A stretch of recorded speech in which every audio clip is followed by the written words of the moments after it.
Buenos días, buenas tardes.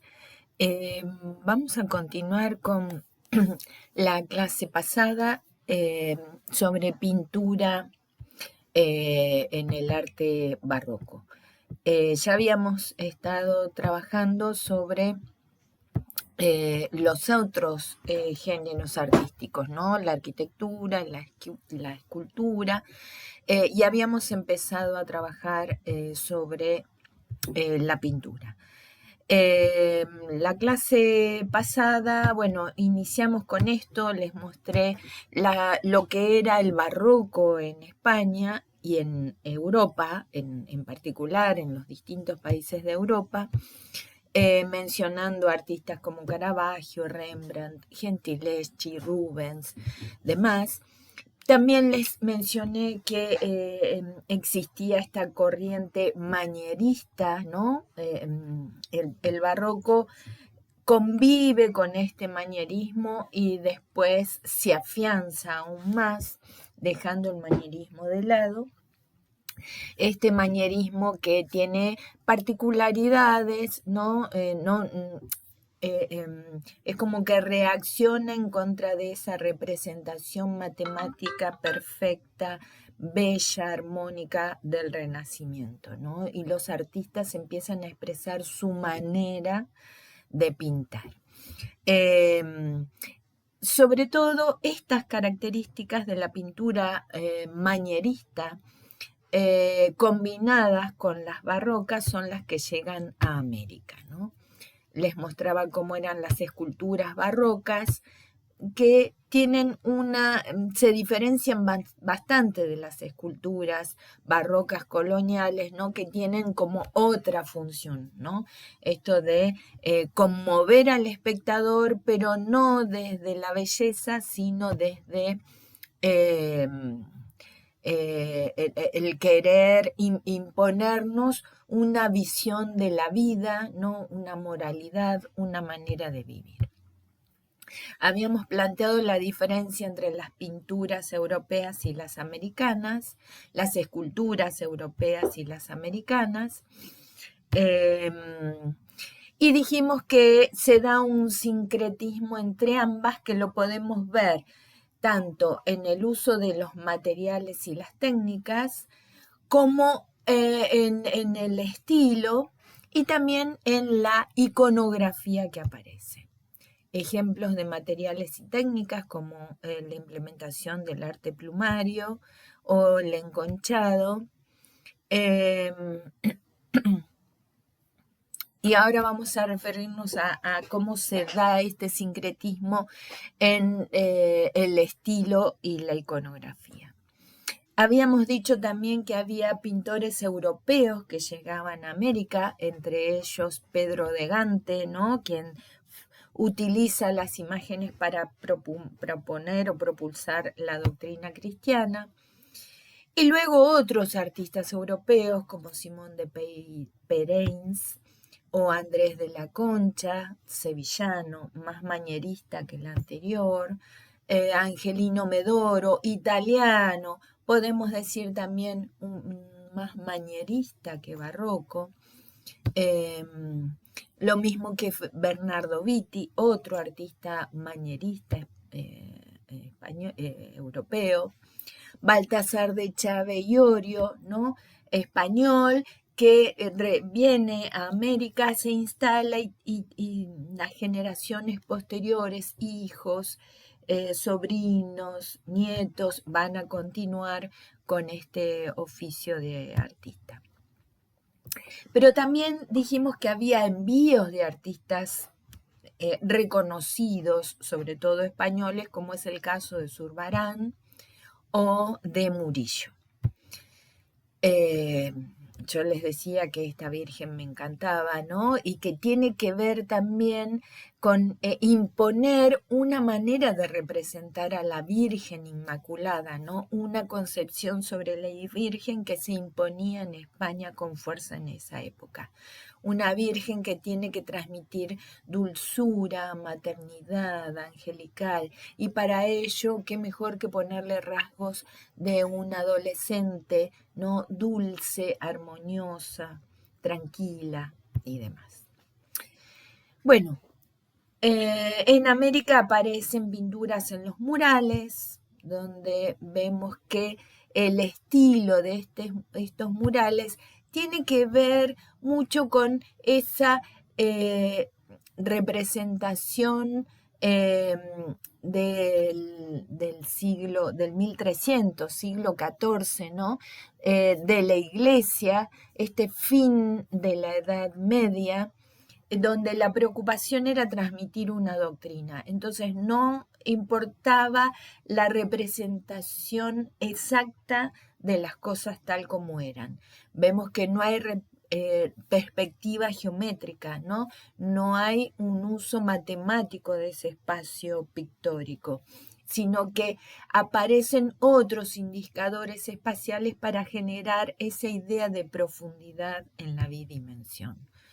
A la imagen, en un costado vemos la del convento en México y en el otro costado vemos imágenes de Giotto, ¿no?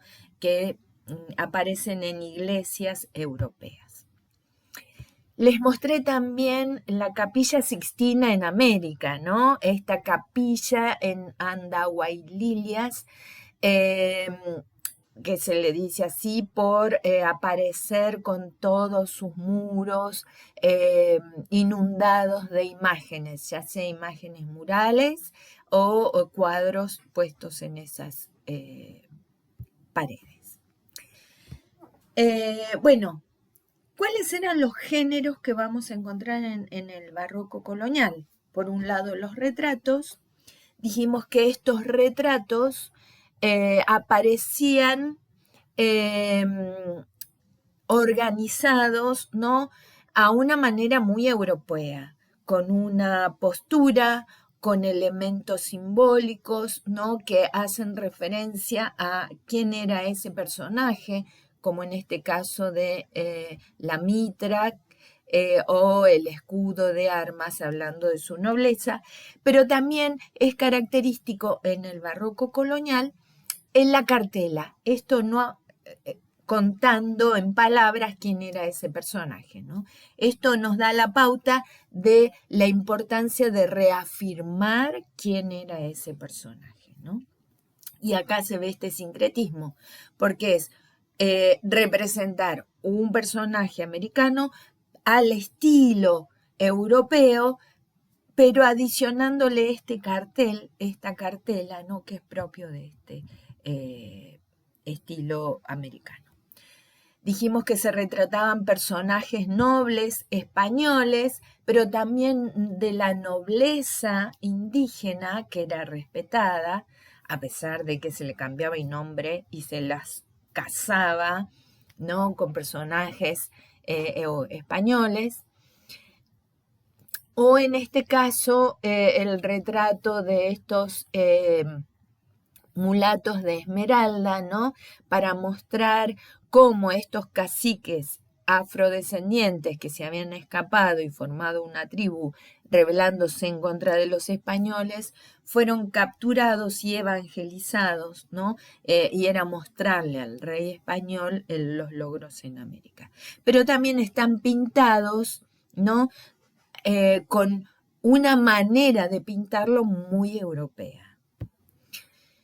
O incluso este retrato de Moctezuma, ¿no? Muy similar en la manera de representarlo como el rey de España. Bien, hablamos también de las pinturas de castas, ¿no? Otro género pictórico muy característico de este barroco colonial, ¿no? Que hace referencia a la manera de catálogo, ¿no? De cuáles eran las mezclas de razas que se habían producido en América. Es decir, mostrar como un catálogo de las razas, pero también de las frutas, verduras, de las especies animales, de la naturaleza, ¿no? Era como mostrar las maravillas naturales de este nuevo paraíso, ¿no? De este nuevo mundo. También se representan los lugares importantes, ¿no? Como la Villa Imperial de Potosí, un lugar sumamente importante porque era de donde salía la plata, el Cerro Rico de Potosí. Y acá, en la manera de representar este lugar, vemos que hay una combinación de estilos. Por un lado, aparece como una representación bastante plana, ¿no? Tal como estaban acostumbrados la cultura nativa, pero también se combina con una representación como aérea a manera de mapa, ¿no? De esa ciudad de la Villa Imperial de Potosí. Hay como dos perspectivas que se conjugan en un mismo cuadro, porque se quiere mostrar la riqueza de esta ciudad, ¿no? Estas minas de Potosí, los guanacos, ¿no? Otra riqueza del lugar, pero también la importancia de esta urbanización de esa ciudad, ¿no? Pensemos que eran todas muestras para que el rey de España vea la evolución, la civilización que se estaba llevando a cabo en este lugar. También mostramos esta obra, ¿no? Donde se muestra de manera gráfica cómo fue este proceso civilizatorio, ¿no? Pasando de estas tribus que comían canibalísticas, ¿no? Que comían a otras personas, el contacto de esas tribus con la evangelización, y bueno, finalmente que se convierten en ciudades, ¿no? Evangelizadas. Bien. Otro lugar a representar, bueno, esta Plaza Mayor de México, ¿no? Al que habíamos hecho referencia en un primer momento, esa Plaza del Volador, ¿no? Que estaba edificada sobre la plaza, sobre el recinto sagrado de la Plaza Mayor y el Templo Mayor de Tenochtitlan. Otro género es esto de, podríamos decir como pintura histórica, ¿no? Es decir, como que hace referencia a acontecimientos importantes en la historia de esta Nueva América. Uno de ellos es el bautismo de los caciques de Tlaxcala, ¿no? Esto de registrar que estos caciques no fueron convertidos al cristianismo por la fuerza, sino que ellos aceptaron ser evangelizados, adoptan estos sacramentos cristianos de buena manera, ¿no?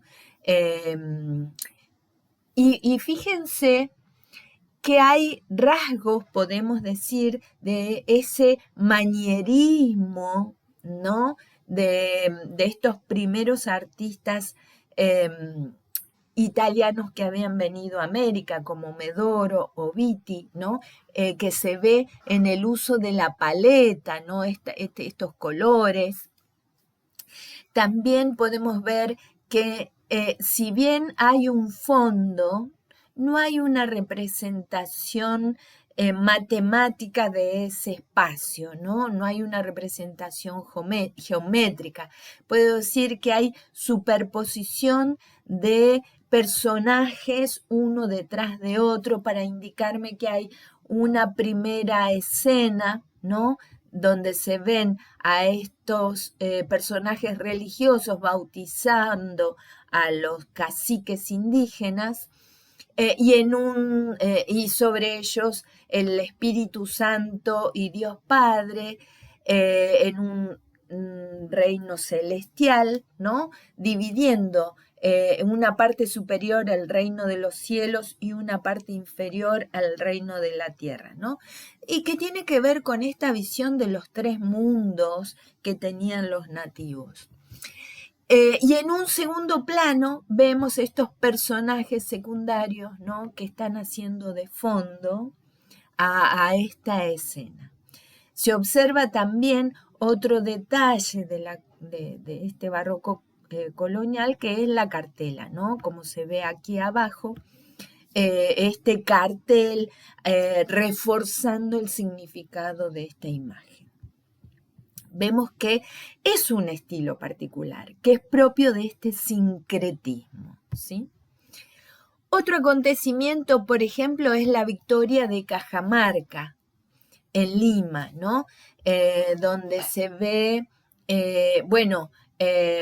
estas tropas españolas. En un primer plano son las tropas españolas que ingresan junto con con la iglesia, ¿no? Como de la mano, conquistando y evangelizando, trayendo el bien a esta civilización americana, bueno, a esta cultura americana, que la vemos en un segundo plano, ¿no? Ahí atrás, como esperando que esta civilización europea le ofrezca todo lo que tiene para dar. Esto en un plano terrenal. En ese plano celestial vemos en el medio a la Virgen. Fíjense que no está ni Dios Padre ni Jesús, su Hijo, sino la Virgen, ¿no? Como madre, contenedora, acompañando, conteniendo esta evangelización, dándole su amor.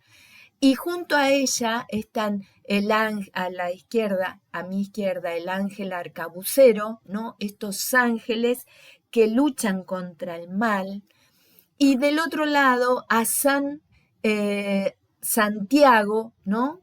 A Santiago Apóstol, ese santo que había luchado había contribuido con los españoles para eliminar, para sacarlos a los musulmanes, a los enemigos de España, y que ahora le pedían también para vencer a los enemigos y poder evangelizarlos, ¿no? Los enemigos que eran los indígenas.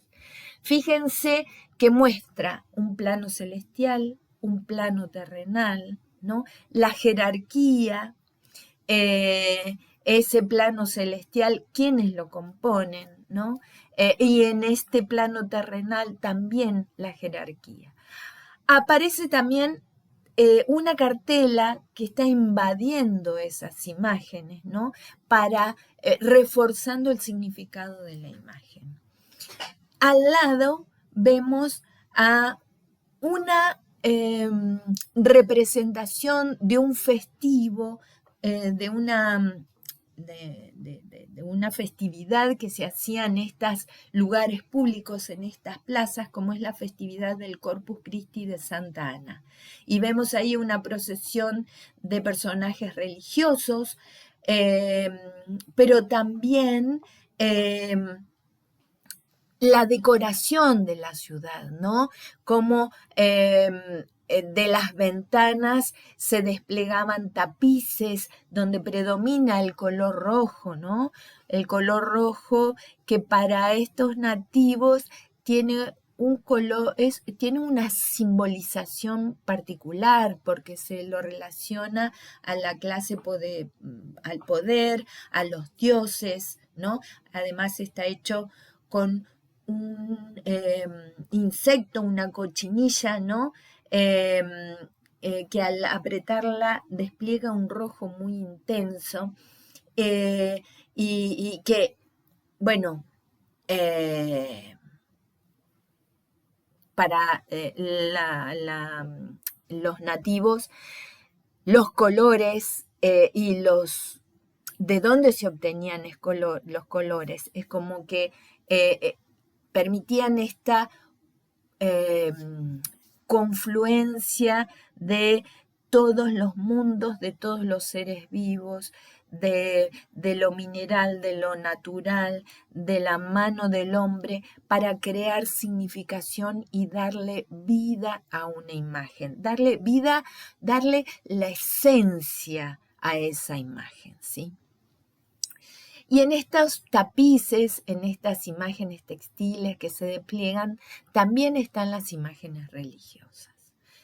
Vemos también en la parte inferior personajes de esa ciudad donde vemos que hay distintos colores de piel, distintas vestimentas, es decir, una ciudad donde conviven las distintas razas. Y donde se ve también que el uso de este espacio pictórico no hay para demostrar esta profundidad, vemos como que hay superposición de imágenes, ¿no?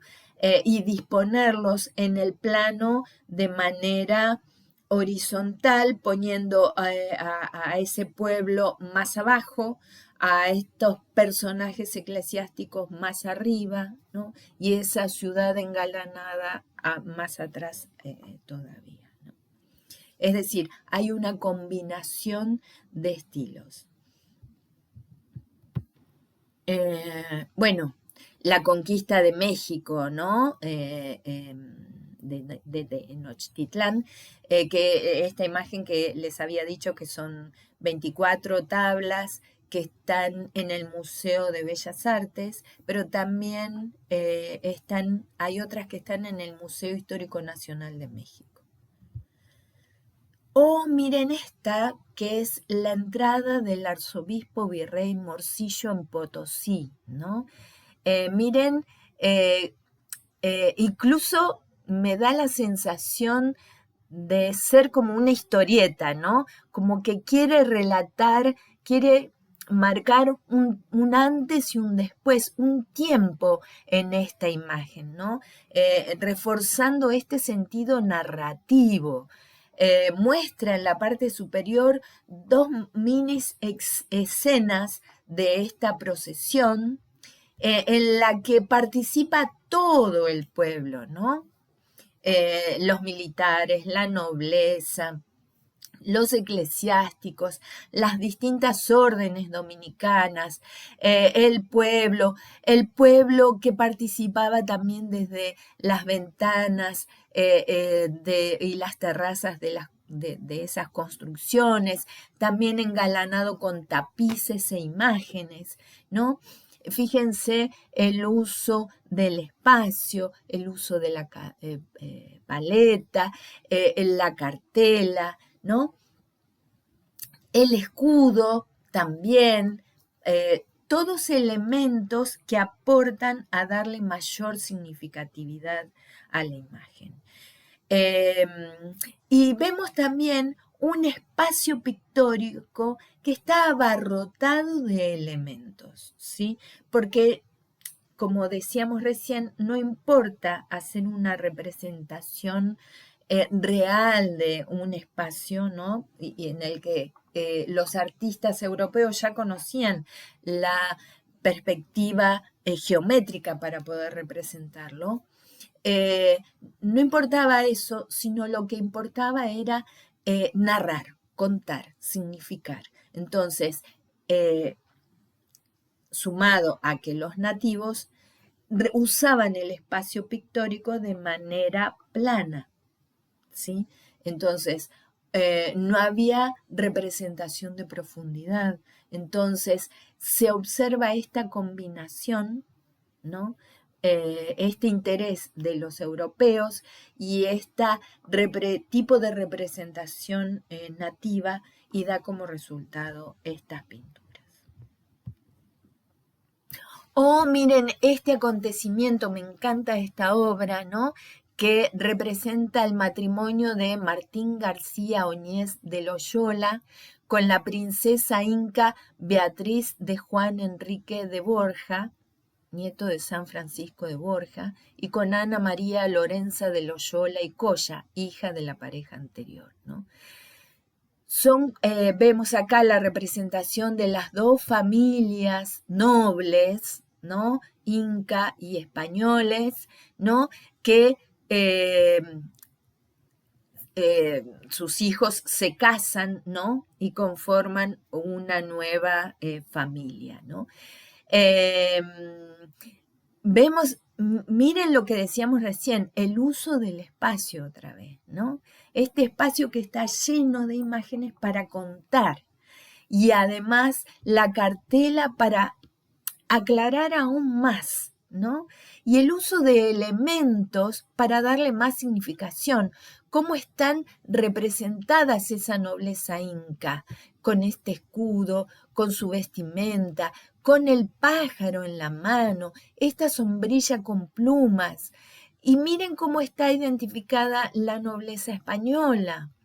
Elementos que aparecen de fondo en ese paisaje y que está coronado con esa sigla de muy cristiana, ¿no? Que hace referencia a Cristo y a Jesús como el Rey de los cielos. Y además, miren, abajo de cada personaje están escritos los nombres, ¿no? De estos personajes que se casan. Los eclesiásticos tienen un libro que están señalando uno, ¿no? La palabra de Dios y esta calavera, ¿no? La presencia de la muerte tan presente en el barroco europeo, ¿no? Pero también en estas culturas nativas, ¿no? Para ambos con concepciones diferentes de muerte, ¿no? Para los españoles, recordando que esta muerte hace que nuestro pasar por la tierra sea pasajero, que tenemos que vivir de manera moral durante esta vida para evitar una vida en el más allá, en el infierno. Y por otro lado, la muerte estaba muy presente entre las culturas nativas, pero creyendo que la muerte era el paso a otra vida y que ese paso después iba a dar lugar a un nuevo renacer, ¿no? Pensemos que para los nativos ellos tenían una idea cíclica del tiempo, ¿no? Todo muere para volver a nacer, como el sol nace en el este, llega a su punto máximo en el mediodía y se pone en el oeste para luego volver a nacer al día siguiente. Para los españoles y los europeos, el tiempo era de una manera lineal. Se nace en un punto, se vive cierto tiempo y se muere. Y además, fíjense, nosotros veíamos en las esculturas el uso del estofado, ¿se acuerdan? Este agregado de las láminas de oro, ¿no? Esgrafiadas, que daban esa sensación de un bordado en oro en las esculturas policromadas de madera. Fíjense que aparece también en las pinturas. Esa también es una característica de esta escuela de Cusco. Y obviamente no pueden faltar las imágenes de vírgenes, santos y mártires, ¿no? Acá vemos también a la Virgen del Cerro de Potosí. Aparece como muy firme esta imagen triangular de la Virgen, ¿sí? Como si fuera un cerro, ¿no? Asociándolo tal vez a la Pachamama. Vemos también este espacio pictórico que está lleno de elementos, no hay necesidad de representar la profundidad real a través de la geometría, de la perspectiva geométrica. Sí hay superposición de imágenes, ¿no? Que me indican un primer plano y un plano posterior.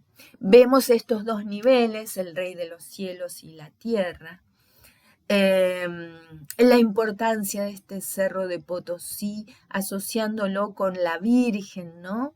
Esta Virgen Pachamama, y que contiene todas esas riquezas, no solo las minas, sino también las llamas, está el Inca y demás. Y además elementos como el sol y la luna, ¿no? Esta naturaleza, estos dioses, ¿no? De las culturas nativas que ellos representaban. A partir de,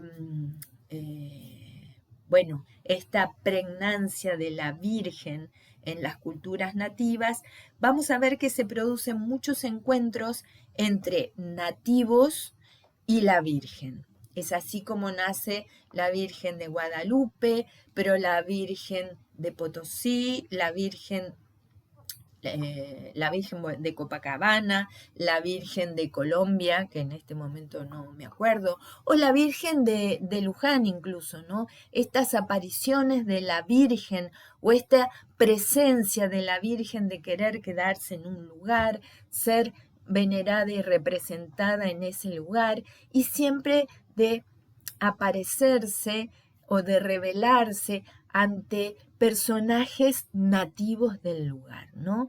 Como una necesidad también, visto de una manera con ojos más científicos, ¿no? Como una necesidad de afianzar ese encuentro entre lo religioso, el cristianismo y los nativos, ¿no? Bueno, vemos acá la Virgen Carmen salvando armas del purgatorio. No lo voy a repetir, pero les pido que ustedes observen cómo utiliza el espacio, qué paleta predomina, si podemos dividir la imagen en 2 o en 3. En el otro costado, Nuestra Señora de Belén, ¿no? ¿Qué forma predomina en esa Virgen? ¿Cómo está utilizado ese espacio? ¿Qué elementos aparecen de la naturaleza que se podría asociar con las culturas nativas? ¿Qué manera de pintar que veíamos en pinturas anteriores se ven también en esta, que es característico de este movimiento? Aquí tenemos a la Virgen de Guadalupe. Esta está pintado por Andrés López en 1805 y está en el Museo Histórico Nacional de México, ¿no? Pero hay muchas representaciones de la Virgen guadalupana. Les sugiero que busquen la historia, es hermosa. Virgen del Apocalipsis, que la pintó Miguel Cabrera.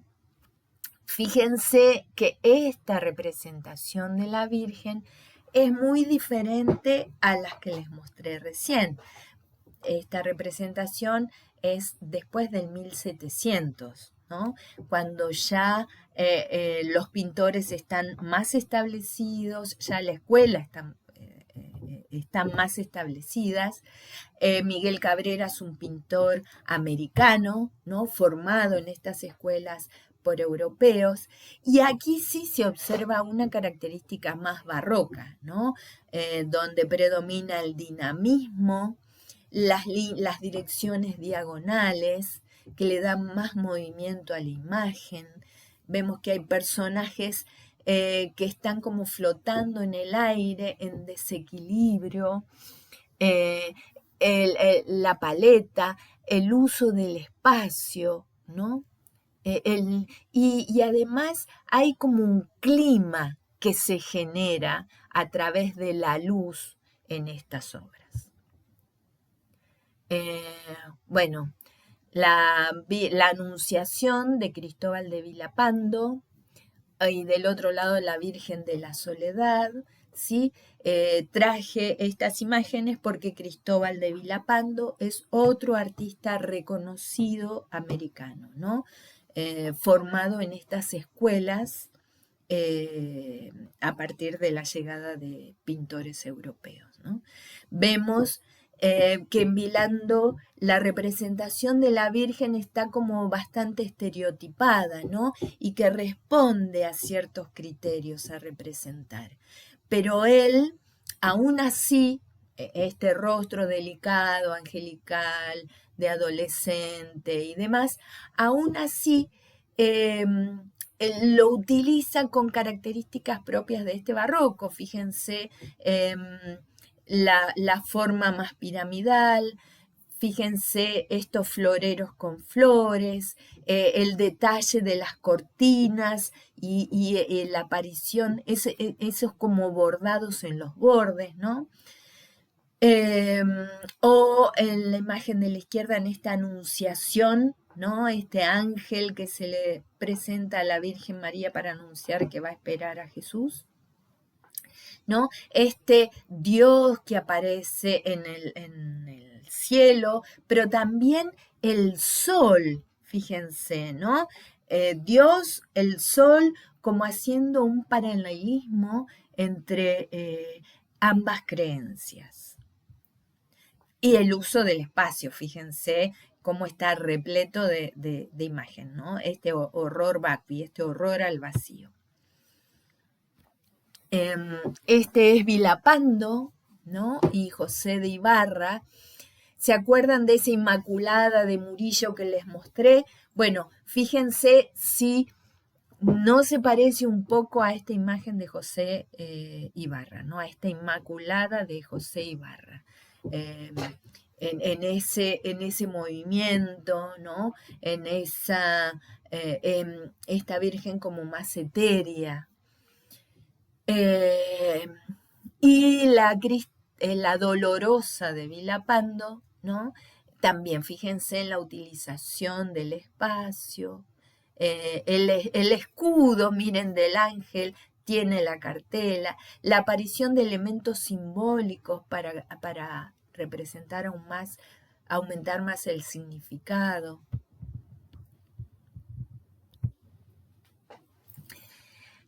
Tenemos la adoración de los magos, la Virgen del Apocalipsis de Juan de Correa y Baltasar de Chávez de Rioja. Este Baltasar de Chávez Rioja es nieto del Baltasar Chávez que les había mostrado en un primer momento, llegado de España. Otros artistas americanos formados en estas escuelas.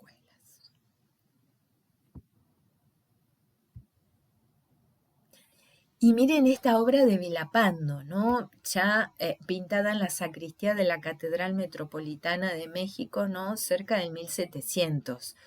Obviamente ya hay como otra elaboración, ¿no? Otro movimiento.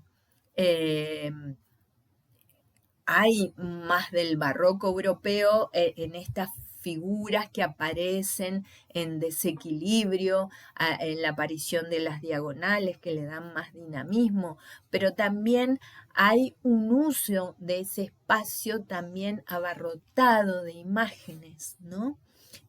Para darle mayor significatividad a lo que se quiere contar. Otra pintura característica, y dentro de estos personajes religiosos, son los ángeles arcabuceros, ¿no? Esto de asociar el ángel como los soldados de Dios que luchan contra el mal, pero fíjense estos soldados, a diferencia de los que veíamos de las representaciones de estos ángeles que luchan contra el mal, los veíamos con espadas.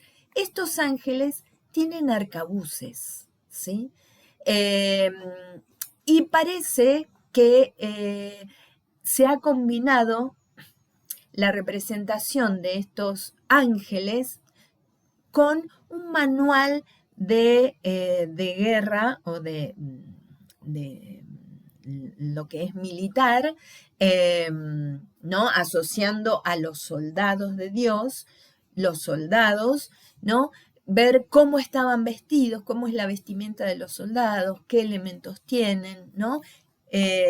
Probablemente en estas escuelas, ante la necesidad de pedirles a esta mano de obra indígena que representen soldados de Dios, bueno, se utilizaron este manual de los militares para poder hacer esta representación, ¿no? Eso por un lado, vemos que tienen de ángeles las alas, pero después el resto es muy a lo español. Y fíjense estos detalles de las puntillas del cuello, las puntillas de la mano, ¿no? También, o que parecido al estofado que hablábamos antes de las esculturas, ¿no? Y también que era una manera de pintar en serie ante la necesidad de hacer imágenes en grandes escalas ante el pedido de las imágenes desde distintos lugares, ¿no?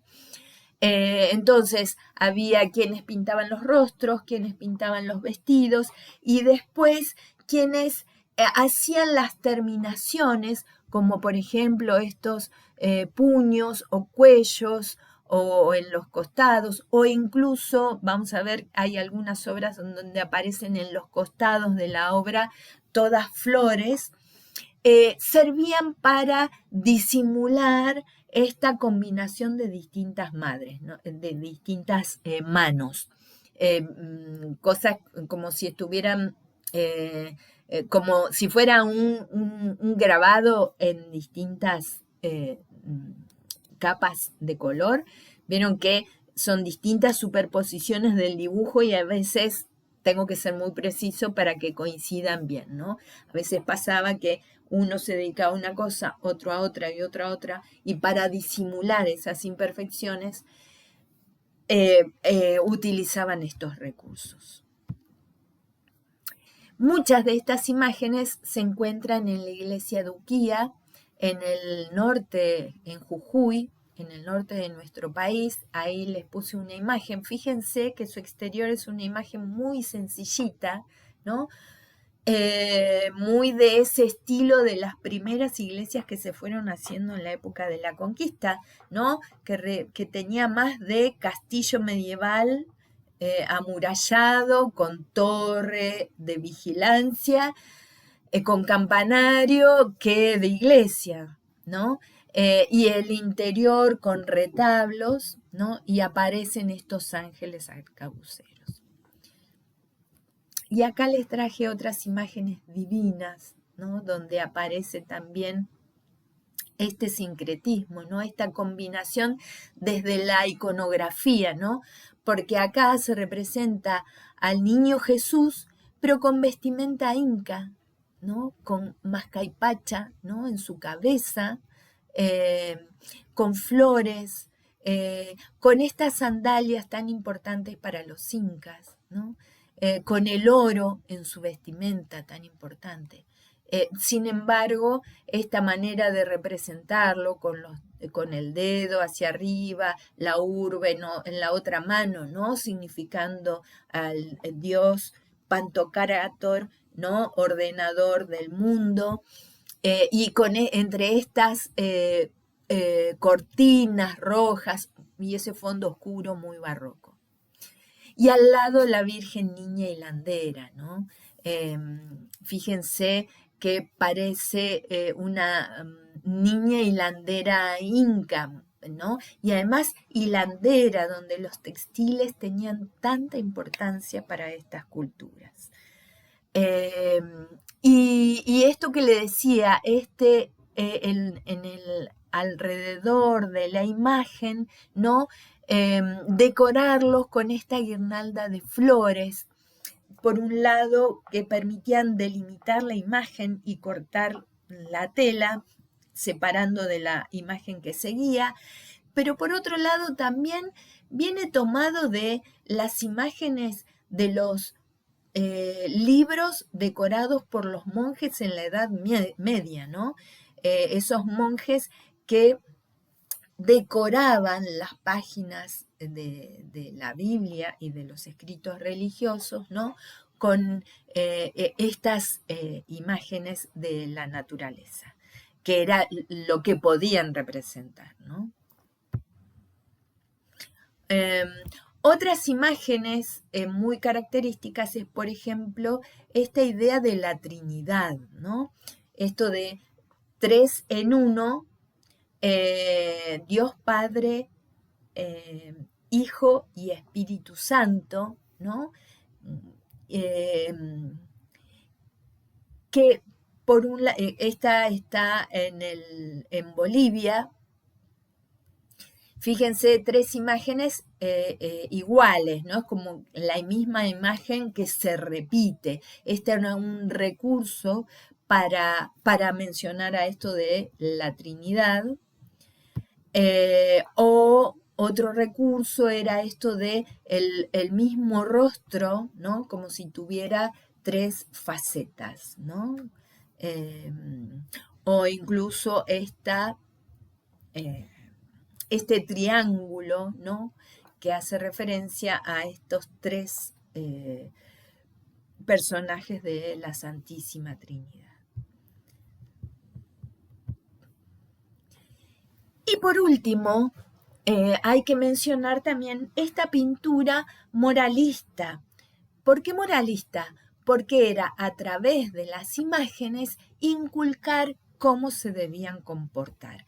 No solo enseñar la Biblia, sino sobre todo cómo se debían portar, ¿no? Para que dejen de lado viejas costumbres indígenas muy alejadas del cristianismo y adopten las nuevas. Entonces, son recurrentes las imágenes de la buena muerte y de la mala muerte. En este caso, la Pinta Cabrera, ¿no? Y vemos, fíjense, el uso del espacio, los colores, la cartela, ¿no? Y además esto de luchar contra el mal, la presencia religiosa, la madre contenedora, ¿no?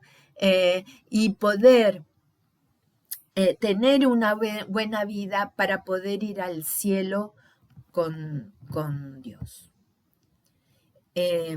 Ahora, muchas de estas imágenes aparecen en la iglesia de Caquiavirí, ¿sí? En La Paz, Bolivia, como esta, la buena muerte y la mala muerte. Fíjense que acá si yo parto a la pintura por la mitad, justo por el centro, voy a ver como 2 representaciones simétricas, ¿no? Porque las 2 hablan de una muerte, pero en un caso es la buena y el otro caso es la mala, ¿no? Una buena muerte que, bueno, de un lado es como que hace referencia a toda su vida, ¿no?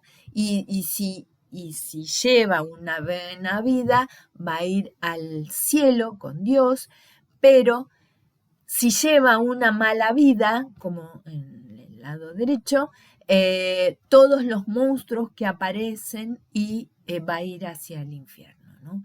Fíjense los personajes que aparecen como con cintas que están escritas, ¿no? Como que están diciendo cosas. Y aparecen también la cartela. E incluso debajo de algunos personajes aparece el nombre, es decir, quiénes son. Yo les mencionaba esta iglesia en esta ciudad de Bolivia, Caquiavirí, ¿no? Porque ahí había una mina y en realidad trabajar en esa mina era un infierno, porque además era trabajar para subsistir, era era mano de obra indígena, ¿no? Que aportaba al virreinato español a cambio de subsistencia, una mínima subsistencia, ¿no? Un mínimo alimentación. O sea, era que por un lado los indígenas estaban acostumbrados a que todos trabajaban para la comunidad. Entonces, había quienes se ocupaban de sembrar la tierra, quienes de tejer los textiles, quienes de estudiar los astros y transmitir conocimientos, pero todos colaboraban con todo. Entonces era algo recíproco, colectivo, comunitario.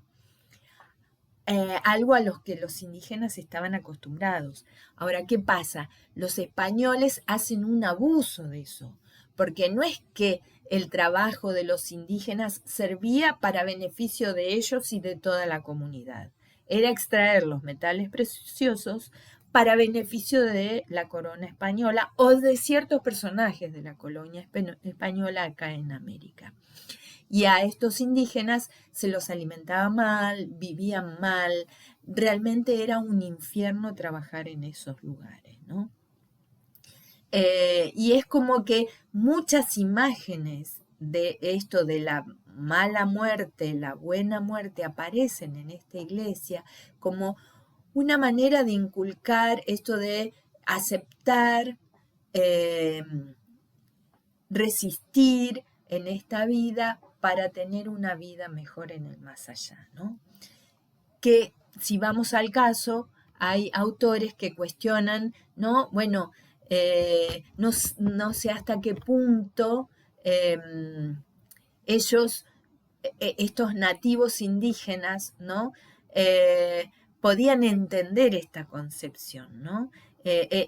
Podían entender esto de un infierno, ¿no? Si ellos estaban viviendo un infierno y tenían otra concepción de lo que era morirse y pasar a otra vida.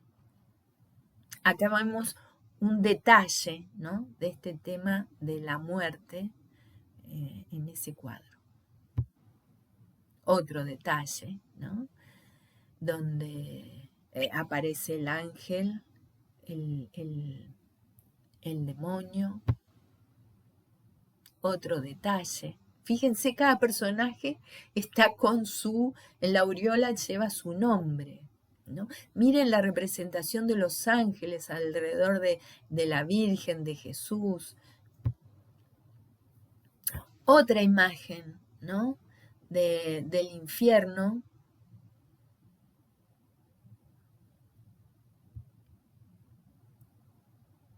Este infierno debajo de la tierra, ¿no? Con monstruos que devoran a estos personajes, ¿no? Este infierno que era muy parecido a esas minas, ¿no? Que estaban debajo de la tierra también. Bueno, estos son algunos de los pintores más representativos del siglo XVIII: José Ibarras, Andrés López, Miguel Cabrera, Cristóbal Vilapando, Quispetito, ¿no? Que les incluí en esta presentación. Bueno, y con esto damos por finalizado la clase sobre pintura.